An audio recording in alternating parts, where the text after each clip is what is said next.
6207, contact at 175, 72 miles. It's like a flight of 2, Angels 10.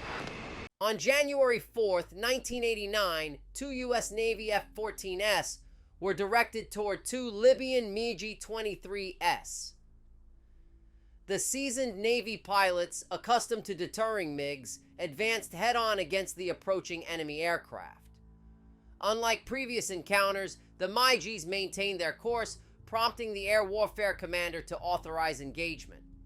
A brief combat followed.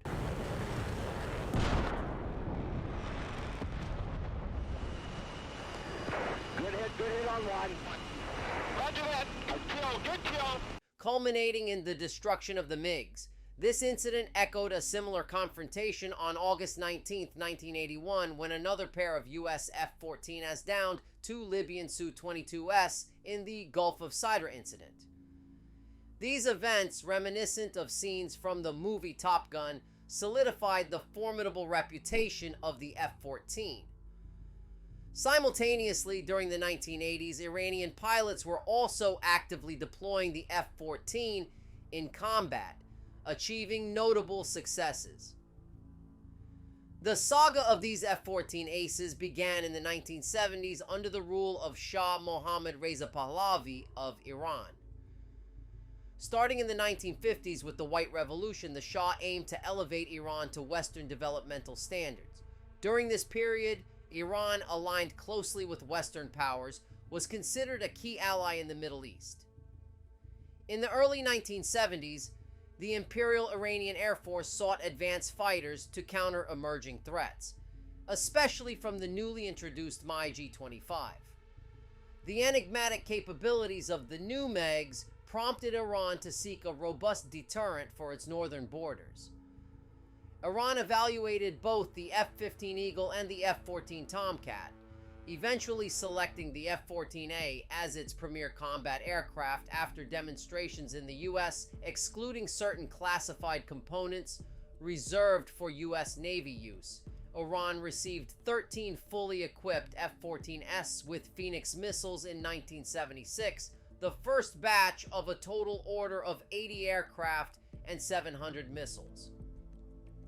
Iranian crews were also trained in America by U.S. Navy personnel. However, the Islamic Revolution of 1979 abruptly halted this cooperation.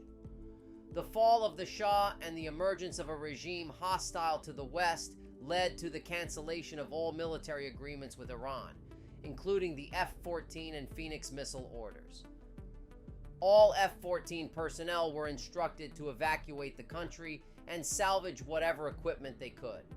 Many of these personnel, including Iranian pilots and crew, managed to sabotage some aircraft, while others were imprisoned following the revolution for their associations with the Shah's regime. Many fled to the U.S. as tensions with Iraq heightened, leading the new Iranian government to recognize the crucial need for experienced fighter pilots for national defense. Thus, pilots trained during the Shah's era were called back into action against Iraqi forces, equipped with Russian and French manufactured fighters.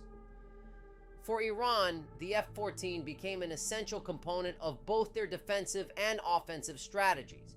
It was uniquely capable of countering the advanced aircraft Iraq possessed, including Mirage F-1S, upgraded MiG-21s, MiG-23s, and the formidable MiG-25 Foxbat, along with the high-altitude Tupolev Tu-22 bomber, which posed a significant threat deep within Iranian borders. The F-14 was pivotal in intercepting these threats, leading to extensive efforts to acquire spare parts by any means, ranging from domestic production to illicit purchases on the black market. This urgency extended to their armaments as well, with Iran adapting surface-to-air missiles for use in their limited Phoenix-equipped F-14s. By late 1980, as conflicts with Iraq escalated, the returning F-14 pilots faced significant challenges with the aircraft's maintenance, especially the engines. Out of the original 77 delivered before the revolution, only 12 had functional radars and were considered airworthy. The situation was exacerbated by fuel shortages due to Tu-22 strikes, raising operational costs significantly. Despite these hardships, the operational F-14s proved formidable in combat. The initial engagement occurred just before the war during a border skirmish on September 7th when Iranian radar detected enemy helicopters violating their airspace. 2 Tomcats were scrambled for interception. The first F-14 dived towards the intruding MiG-25 Hinds, losing 2 sidewinders to the desert heat before switching to cannon fire to down 1 Hind, marking the first recorded kill by an F-14. Full-scale war ensued shortly thereafter, with the few serviceable Tomcats thrust into severe battles against an increasingly sophisticated Iraqi Air Force. Gholam Reza Khorshidi emerged as one of the initial distinguished figures in the conflicts, serving as a radar intercept officer. In 1981, he detected 2 Iraqi Mirage F-1s infiltrating Iranian airspace.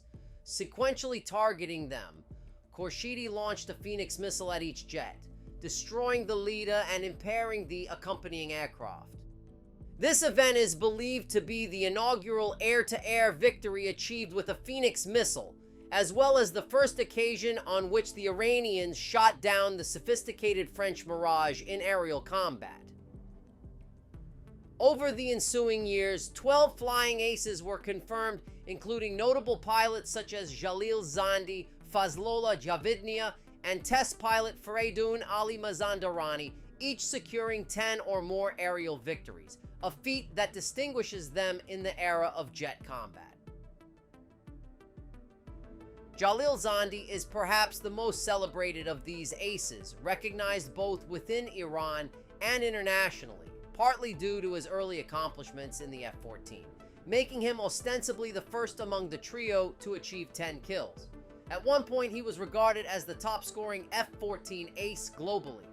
Now, if you like this video, check out this next video right here.